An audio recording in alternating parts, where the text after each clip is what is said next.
Senhor, fala ao nosso coração nessa manhã. É a nossa oração, em nome de Jesus. Amém. Que confissão, irmãos, que confissão de fé. Esse hino foi escrito por um homem chamado Horatio Spafford em 1873. Ele foi musicado por Philip Bliss. Horatio Spafford era um cristão presbiteriano. Sua família morava em Chicago. Ele e sua mulher tinham 4 filhas e um filho. Porém, uma série de acontecimentos mudou a vida dessa família. Tudo começou em 1871, num grande incêndio em Chicago. Horatio era um advogado bem-sucedido, tinha investido bastante no setor imobiliário. E primeiro ele perde todo o seu investimento no incêndio. Perdeu tudo. No mesmo ano, um dos seus filhos, de 2 anos, vem a falecer. Depois disso, as coisas começam a piorar. Ele resolve se mudar para a Europa. Ele envia a sua esposa e suas 4 filhas num navio em Chicago e para resolver algumas coisas, algumas pendências. Durante essa viagem da sua família, o navio naufraga e as suas 4 filhas morrem. 4 filhas. Um dia depois, ele recebe o telegrama da sua mulher, que dizia o seguinte: Save the alone, salva só. Horatio não demorou, no meio do sofrimento, foi ter com a sua esposa. E durante a sua viagem, ele passa pelo local onde aconteceu o acidente. E nesse momento, ele escreve esse poema. Se paz a mais doce me deres gozar, se dor a mais forte sofrer, ou seja o que for, tu me fazes saber que feliz com Jesus sempre sou. Uns anos mais tarde, o casal teve mais filhos e mudaram-se para Jerusalém. Irmãos, a cidade de Esmirna, como nós lemos no texto de Apocalipse, foi por muitos anos uma cidade muito rica. Houve um tempo em que Esmirna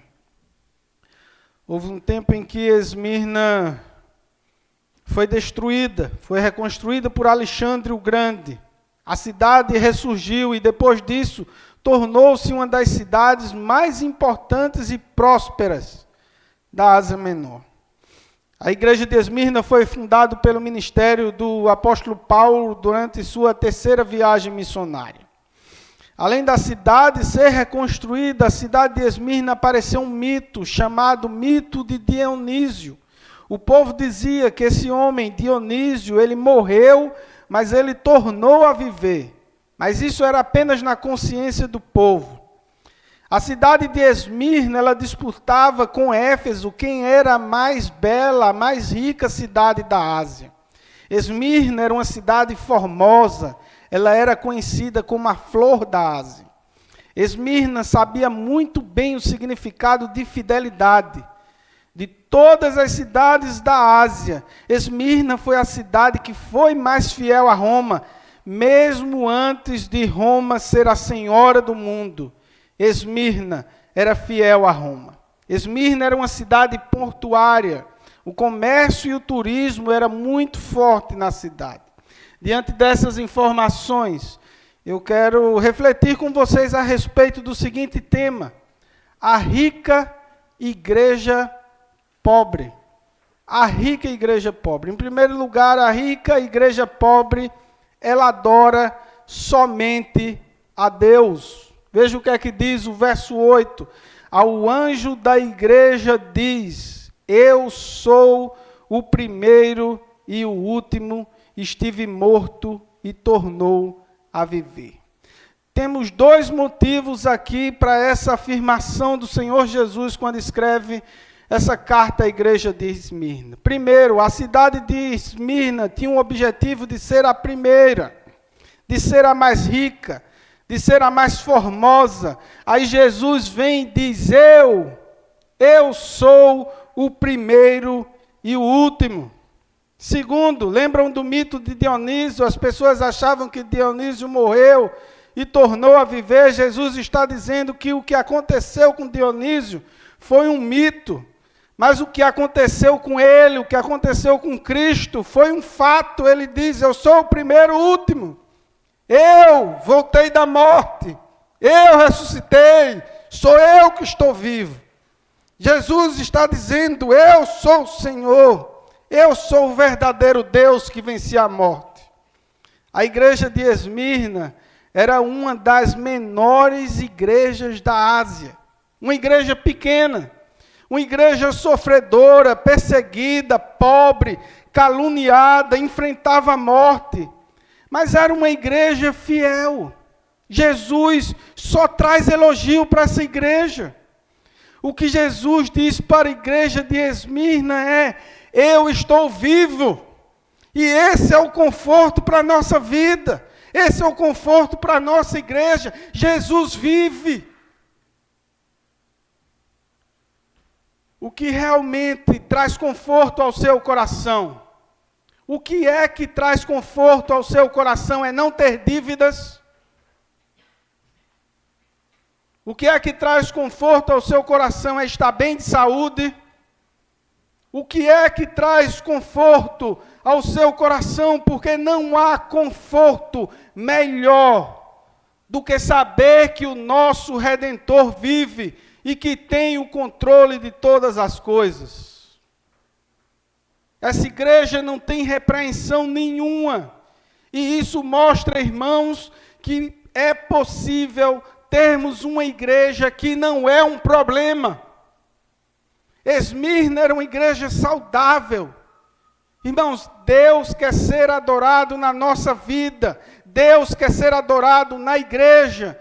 A igreja de Esmirna adorava apenas ao Senhor. Ela declarava: Jesus é o Senhor de todas as coisas e não o imperador. Policarpo, discípulo de João, era o pastor de Esmirna. Policarpo era um jovem fiel a Deus. Quando pequeno foi adotado e ensinado nas Escrituras Sagradas. Cuidava dos pobres, visitava os santos na prisão. E nos dias de Policarpo, ele não aceitava se curvar ao imperador. A igreja não se contaminava com o Império Romano. Os cristãos diziam: o imperador é César, César é um Deus. E Roma entendia, quando os cristãos declaravam o senhorio de Jesus, entendiam como uma concorrência. Como vimos no sermão passado, falando sobre a igreja de Éfeso, havia naquela região um culto denominado culto ao imperador. E isso significava que a cidade dependia do imperador, como também tinha um imperador como um soberano. Ao menos uma vez no ano, todos tinham que ir ao culto ao imperador e afirmar que César era o Senhor. Será que diante dessa situação, nós adoraríamos somente a Deus? Se o governo chegasse aqui e dissesse: vocês têm que adorar alguém ou outra coisa, ou vocês vão ser presos, ou vocês são mortos, será que nós adoraríamos somente a Deus? Ou para não sofrermos danos, diríamos: César é o Senhor? Irmãos, nós devemos adorar somente ao Senhor. A rica igreja pobre adora somente a Deus. E em segundo lugar, a rica igreja pobre, ela sofre, mas não desiste. Jesus diz: eu conheço as suas aflições e a sua pobreza, mas você é rico. Jesus diz que conhece a sua aflição. O próprio Jesus disse aos discípulos que no mundo teriam aflições, mas ele também diz: tenham bom ânimo. Eu venci o mundo.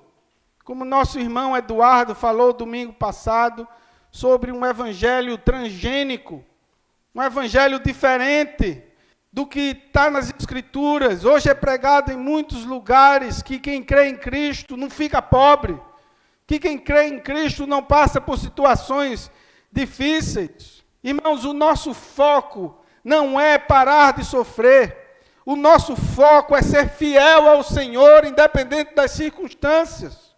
Não podemos viver com medo de sofrer. Interessante é que a palavra tribulação no texto vem da palavra pressionar. A raiz vem de pressão. A palavra esmirna vem de mirra, que é um arbusto que para se tornar um perfume, ela tem que ser pressionada. Ela tem que ser esmagada. Ela tem que sofrer pressão. A mirra era especial. Foi um dos presentes dos magos a Cristo. Cristo ganhou ouro, incenso e mirra. Ouro simbolizando o seu reinado, era presente dado aos reis. Incenso simbolizando o sacerdócio de Jesus, era um presente exclusivo aos sacerdotes. E mirra simbolizando a sua humanidade, a humanidade do Senhor. A mirra era usada para embalsamento e para trazer cura. Jesus está dizendo aqui para os irmãos de Esmirna que eles tinham que sofrer para cheirar bem. Eles tinham que sofrer para exalar um bom perfume. Mas tinha que ter sofrimento. Irmãos, a tribulação produz, e a Bíblia é muito clara quando diz isso, que a tribulação sempre vem para somar. Ela nunca vem para diminuir. Paulo diz, a tribulação produz perseverança. A perseverança produz experiência. E a experiência produz esperança. É na tribulação que mostramos quem realmente nós somos. É na tribulação que mostramos em quem realmente nós cremos. Você vai saber quem eu sou, em quem creio, como é a minha confissão de fé no momento da tribulação. No verso 9, o Senhor Jesus diz, eu conheço a tua pobreza. Irmãos, Esmirna era uma igreja pobre. Era uma igreja pobre, mas era uma igreja saudável. Era uma igreja pobre numa cidade que era uma cidade super rica. Ser cristão em Roma era andar contra a cultura. Quando o Império Romano tinha conhecimento de que uma pessoa era cristã, o Império Romano confiscava os seus bens. E não apenas isso, além dos bens confiscados, quem é que ia dar trabalho? Sem bens e sem sustento. O que restava, irmãos, era a pobreza. Sem os bens e sem emprego. A minha pergunta para você é, você continuaria louvando a Deus? Você continuaria adorando ao Senhor e dizendo, Cristo continua reinando, Ele é o Senhor da minha vida, mesmo eu sem trabalho, mesmo eu sem sustento, mesmo eu sendo pobre? Mas Jesus diz que apesar de pobres, eles eram ricos. Jesus sabia que eles estavam na pressão, na tribulação. Jesus sabia que eles eram pobres. Pobreza, irmão, não é sinal de maldição. O próprio Jesus não teve riquezas. Existem no grego duas palavras para a pobreza. A primeira é penia. É um homem que tem o necessário, um homem que precisa apenas de coisas supérfluas. A segunda palavra é interessante, é a palavra pocheia. É aquele que não tem nenhum essencial. E João usa justamente essa palavra para descrever a pobreza da igreja de Esmirna, pocheia. Isso mostra que os crentes de Esmirna eram pobres, de maneira que muitas vezes faltava até o essencial. Muitos cristãos estavam sendo presos. E a prisão de Roma não era como um presídio hoje. Os romanos eram cruéis, criaram a morte de cruz. Os romanos nem cuidavam dos seus prisioneiros, muitos morriam de fome, pestes e até de lepra. Essa igreja foi esmagada por todos os lados. Preferiu ficar pobre, mas fiel ao Senhor. Os cristãos foram esmagados assim como a mirra. A igreja de Esmirna não tinha tesouro na terra, mas com certeza tinha tesouros no céu. A igreja de Esmirna podia ser pobre diante dos homens, mas diante de Deus era uma igreja rica. E Jesus diz que os irmãos de Esmirna estavam sendo caluniados, estavam sendo blasfemados. E quem estava blasfemando contra os irmãos de Esmirna eram alguns que se declaravam judeus. Mas Jesus diz que, na verdade, eles eram antes sinagoga de Satanás. Não pense, irmãos, que pessoas endemoniadas vão estar sempre soltando espuma pela boca e falando com voz grossa. Não pense nisso. Judas, depois de receber o primeiro pedaço de pão na ceia, foi trair Jesus com a maior naturalidade. E o diabo estava com ele. Cuidado! Há pessoas que são instrumentos de Satanás, e elas não vão espumar pela boca, nem vai falar com voz diferente. Cuidado, irmãos, com pessoas que falam mal dos outros, que vivem criticando todos e não têm uma vida piedosa. Como vimos na igreja de Éfeso, eles sabiam identificar muitos outros, falsos apóstolos, sabiam olhar para o defeito dos outros, mas esqueceram dele mesmo, não sabiam identificar a falta de amor no seu coração. Irmãos, a rica igreja pobre, ela adora somente a Deus. Em segundo lugar, a rica igreja pobre, ela sofre, mas ela não desiste. E em terceiro e último lugar, a rica igreja pobre não teme. Veja o que é que diz o verso 10. Não tenha medo do que você está prestes a sofrer. Não tenha medo o que você está prestes a sofrer. Fugimos de sofrimento. Às vezes perdemos a percepção de que Deus sabe exatamente o que nós precisamos passar. Exatamente o que nós precisamos sofrer. A Bíblia diz que Deus não dá sofrimento além do que nós podemos suportar. A Bíblia diz que o próprio Jesus, ele aprendeu a obediência por aquilo que sofreu. E nós queremos atalho, queremos vitória, mas não queremos sofrimento. Não existe, irmãos, cristianismo sem sofrimento. Se quisermos ser uma igreja saudável, se quisermos ser uma igreja fiel, fique certo disso, vai ter sofrimento, vai ter. Tiago escreve para nós nos alegrarmos nas provações. Você já viu alguém dizendo assim, como é que você está, meu irmão? Estou na bênção, meu irmão, estou passando uma provação muito boa.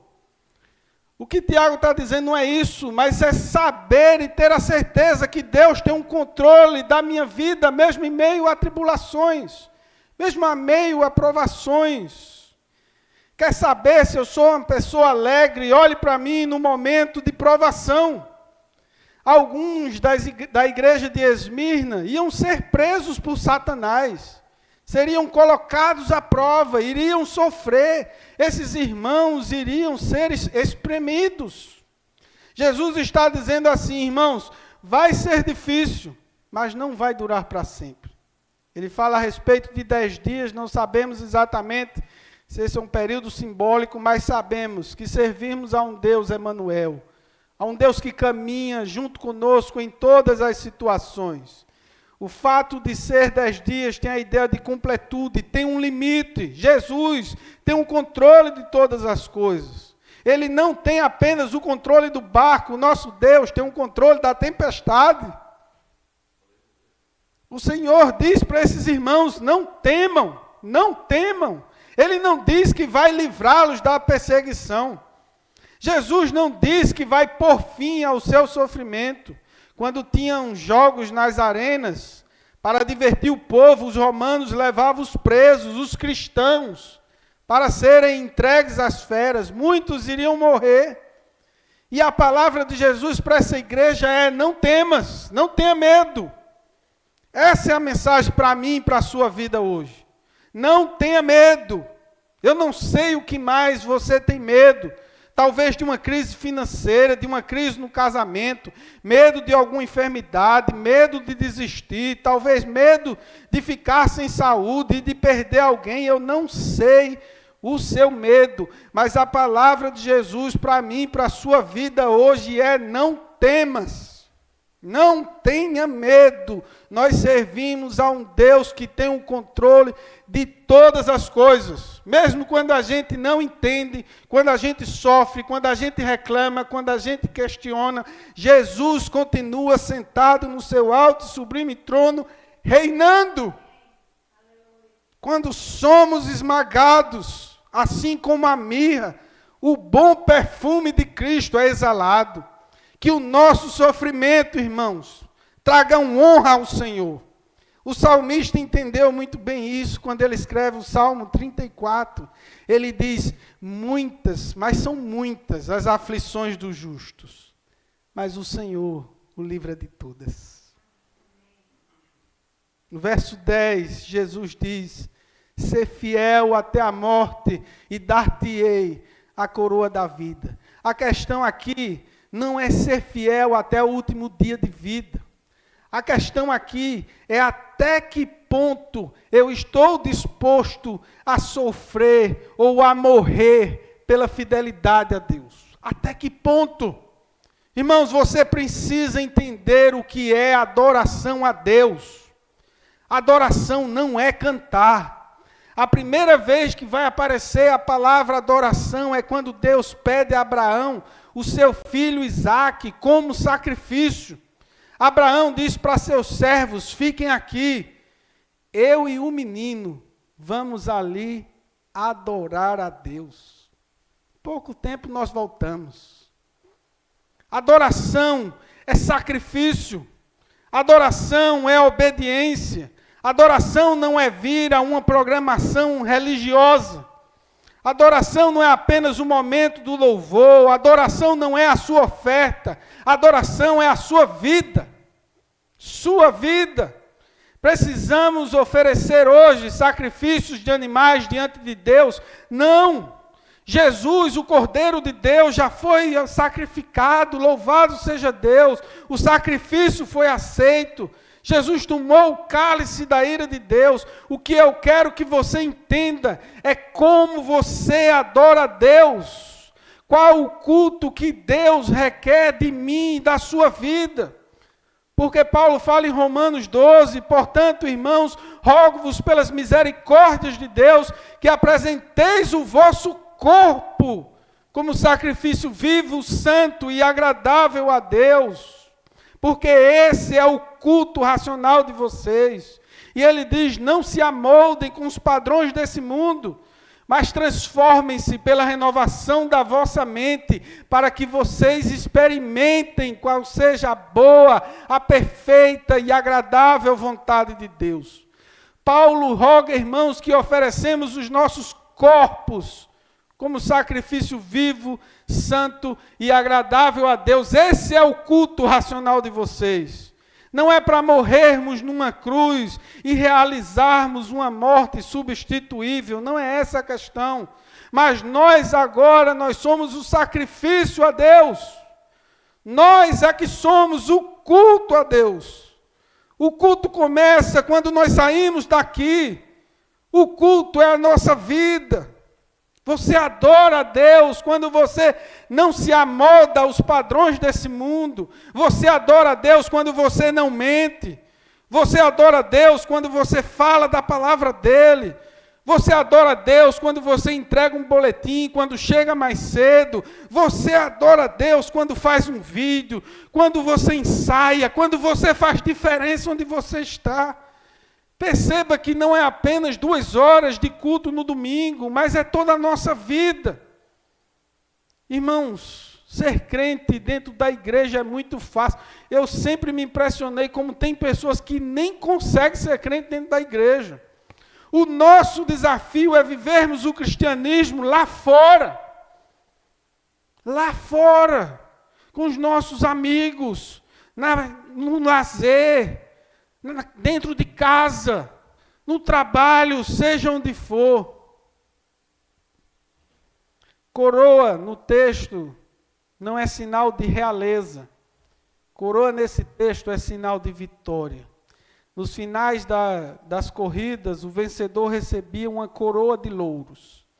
Em Esmirna havia uma moeda com a imagem de uma deusa chamada deusa Cibele. E nessa moeda ela aparecia com uma coroa bem grande. Jesus está dizendo que quem for fiel até a morte vai receber a verdadeira coroa. A coroa que o próprio Jesus vai dar.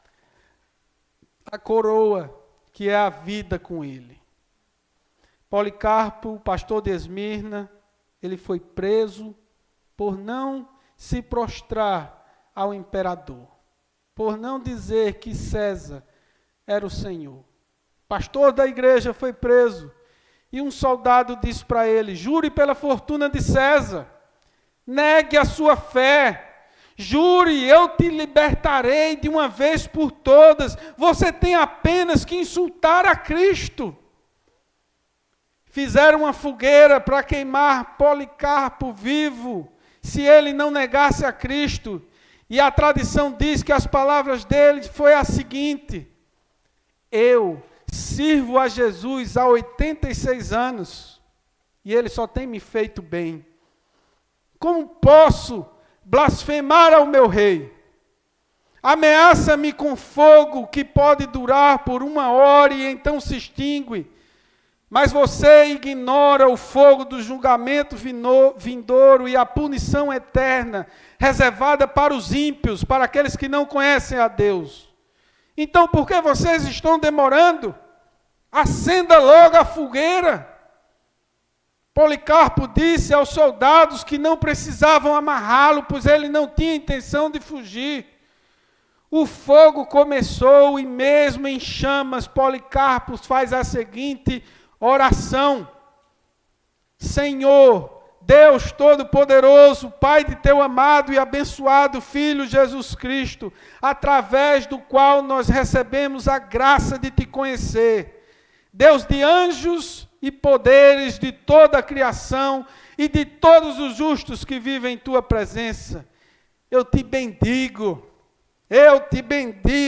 por considerar-me digno de estar nesse dia e nesta hora, junto dos teus mártires, e beber do cálice do meu Senhor Jesus Cristo. E ele conclui: eu te adoro por todas as tuas misericórdias. Eu te bendigo, eu te glorifico, através do eterno sumo sacerdote Jesus Cristo, a ele seja a glória, tanto agora como para sempre. Amém. E acenderam o fogo, e o fogo não queimava. Alguém teve que ir lá e executar Policarpo. Policarpo morre, o líder da igreja, o pastor da igreja. Uma pessoa matando Policarpo, matando o líder da igreja, a igreja vai enfraquecer, irmãos. Pela graça de Deus, o que é feito para destruir a igreja? Dá força. Quanto mais matavam os cristãos, quanto mais mataram os líderes, mais a igreja crescia. Jesus, o verdadeiro imperador, foi proclamado o Senhor e foi adorado. Muitos soldados, ao verem aquela confissão de fé, renderam-se, entregaram-se a Cristo por testemunho de Policarpo e da sua igreja. A igreja de Esmirna, ela nos mostra que podemos ser fiéis a Deus, mesmo em meio a sofrimento. Que possamos ser fiéis a Deus, mesmo em meio à dor, à pressão. Uma igreja que sofria tribulação, pobreza e perseguição, continuou sendo fiel e adorando ao seu Deus. Eu quero trazer algumas aplicações para a nossa vida. Primeira aplicação: conheça a Deus. Conheça a Deus, conheça o Deus a quem você serve. Esmirna era uma igreja que conhecia o Senhor Jesus. Se o conhecimento que nós temos de Cristo não nos leva a adorarmos a Ele, a sofrermos por Ele, o nosso conhecimento é um conhecimento superficial. Não importa quantos anos de igreja você tem, Não importa quanto conhecimento você tem, mas se esse conhecimento não leva você a adorá-lo em qualquer circunstância, você conhece Cristo superficialmente. Conheça Cristo. Ache, lute, faça tempo para Ele. Não há outro lugar para conhecer a Cristo senão por sua palavra. Martin Lloyd Jones dizia: a luta para encontrar tempo para ler a palavra de Deus é a luta pela vida. Hoje nós temos aí um monte de coisas que concorrem com a palavra de Deus, redes sociais, filmes, celular, computador. Hoje a primeira coisa quando a gente acorda de madrugada é pegar o celular. Precisamos buscar de Deus, precisamos aprender de Deus, precisamos conhecer o Deus a quem nós servimos.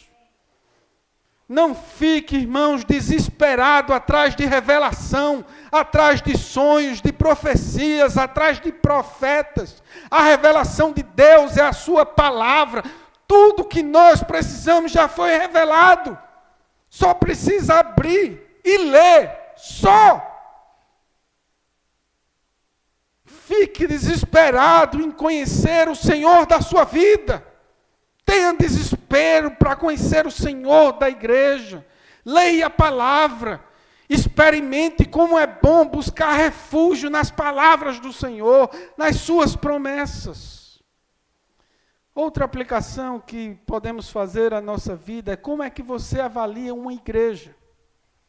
Como você avalia uma igreja?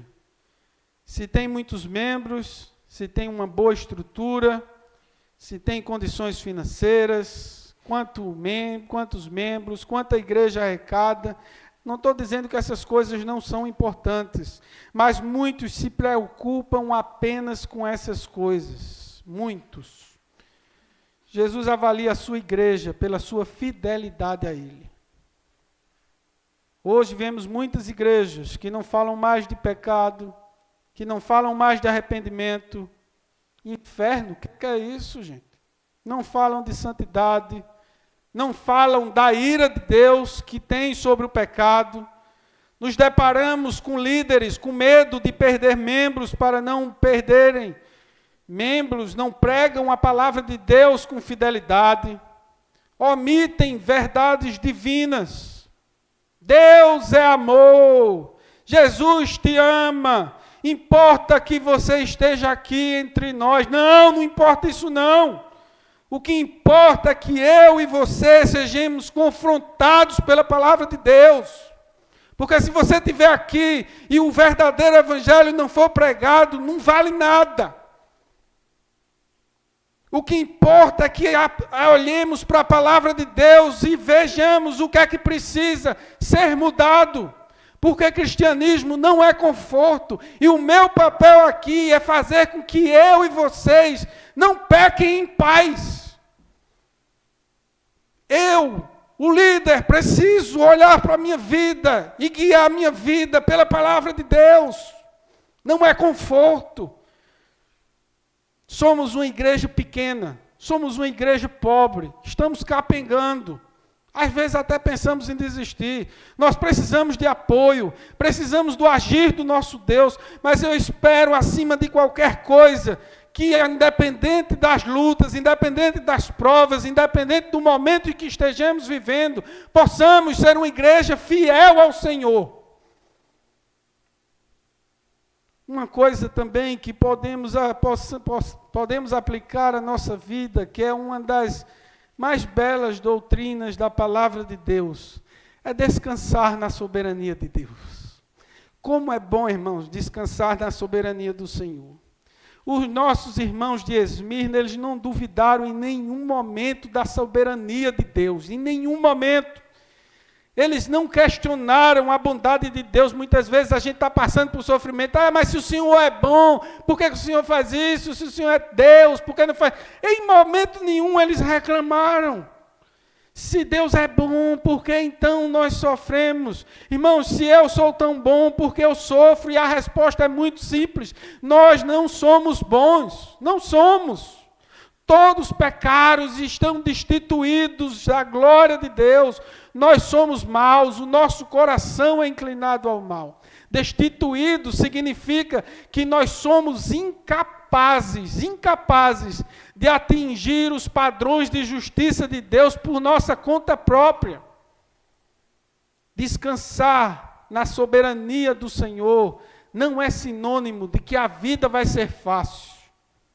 Se você não quer sofrer, se você não está disposto a renunciar a algo, a abrir mão de algo, a morrer para si mesmo e abrir mão dos prazeres desse mundo, eu tenho um conselho para você: mas fuja, corra, mas vá mais para bem longe do cristianismo.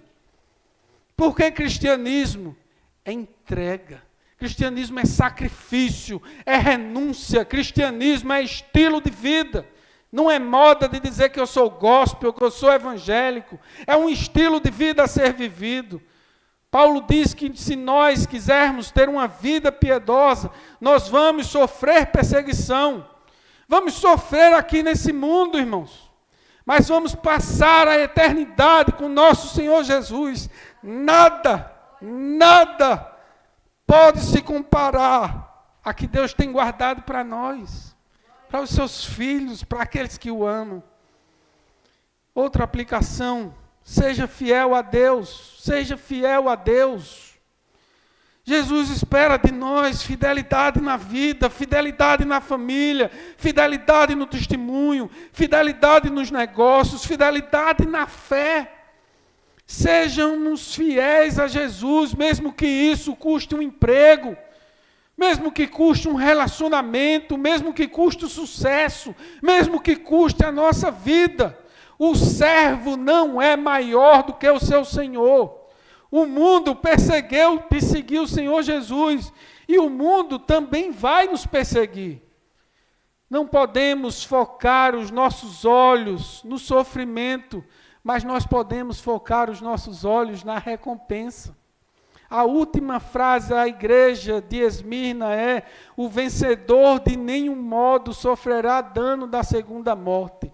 Nós que cremos no Senhor Jesus e que temos Ele como Senhor e Salvador da nossa vida, nós estamos livres da condenação.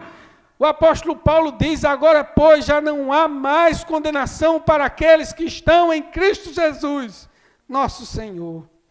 O Império Romano se achava grande demais. Para eles, os cristãos eram pequenos e insignificantes.